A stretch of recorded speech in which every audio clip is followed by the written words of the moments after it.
Bonjour à tous, chérie, de vous retrouver aujourd'hui dans une nouvelle vidéo et le thème du jour ça va être de savoir quelle est la différence entre une bride, un bridon et un filet. Je reçois des dizaines et des centaines de messages à ce sujet et je me dis que c'est bien la preuve que dans l'équitation à ce niveau-là il y a une zone d'ombre. Et vous nous connaissez sur Dance With Him, s'il y a zone d'ombre, on met la lumière dessus, donc c'est parti pour le petit tuto explication du jour.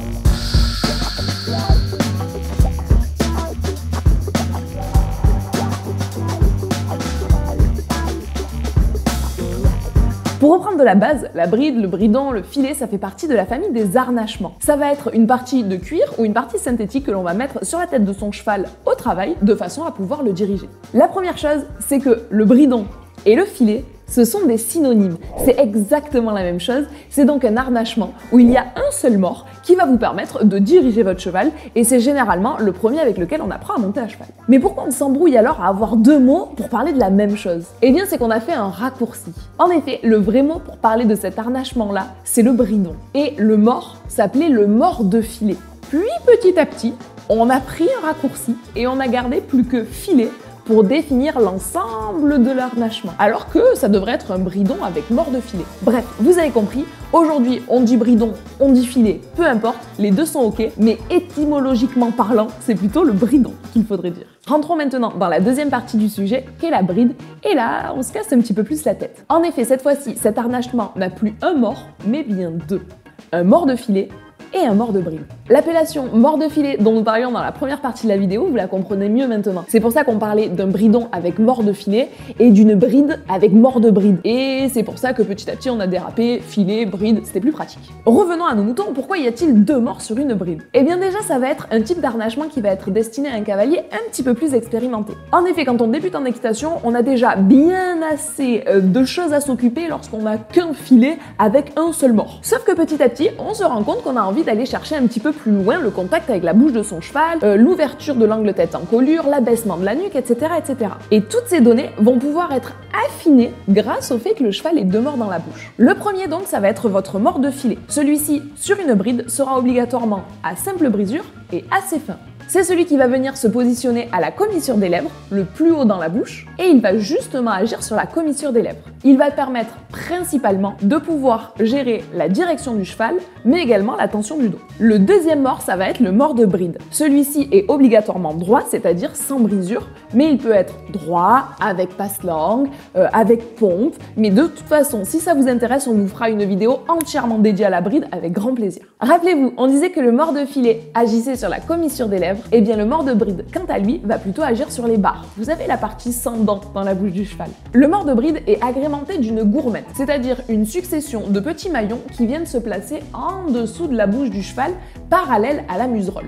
Cette gourmette va venir se fermer à l'aide d'un crochet et elle va quant à elle agir sur le menton du cheval. Plus on va serrer la gourmette, plus le bras de levier entre votre mort de bride et la bouche de votre cheval sera court et du coup plus vous aurez d'action. Plus la gourmette est détendue, plus vous aurez de place pour la petite erreur de main. À quoi va donc servir ce deuxième mort? Eh bien, il a un effet abaisseur. Il va nous permettre de mieux gérer la hauteur de nuque, mais également l'ouverture de l'angle tête encolure. Alors là, j'ai sorti les grands mots et ça fait peur. Et pour autant, c'est pas si difficile. En effet, quand un cheval est au travail, et surtout un cheval qui est déjà avancé dans le travail, principalement en dressage, on va se mettre à lui demander différents types d'attitudes. Une nuque basse, une nuque mi-haute, une nuque au point le plus haut, c'est-à-dire que vraiment la nuque est le point culminant de votre cheval et pour ça le cheval doit être très assis lors de sa locomotion. Et cette différence de hauteur de nuque va pouvoir être plus facile à gérer pour le cavalier une fois qu'il a le deuxième mort sur lequel il peut jouer. Quand je vous parlais de l'angle tête encolure, eh bien c'est tout simplement la fermeture du chanfrein, c'est-à-dire à quel point le bout du nez du cheval est ramené vers le cheval ou ouvert. En effet, on va chercher petit à petit à monter l'encolure et donc à ramener le chanfrein du cheval. Attention tout de même, on vient jamais mettre un chanfrein placardé dans le cheval et il y a un angle maximum à ne pas dépasser.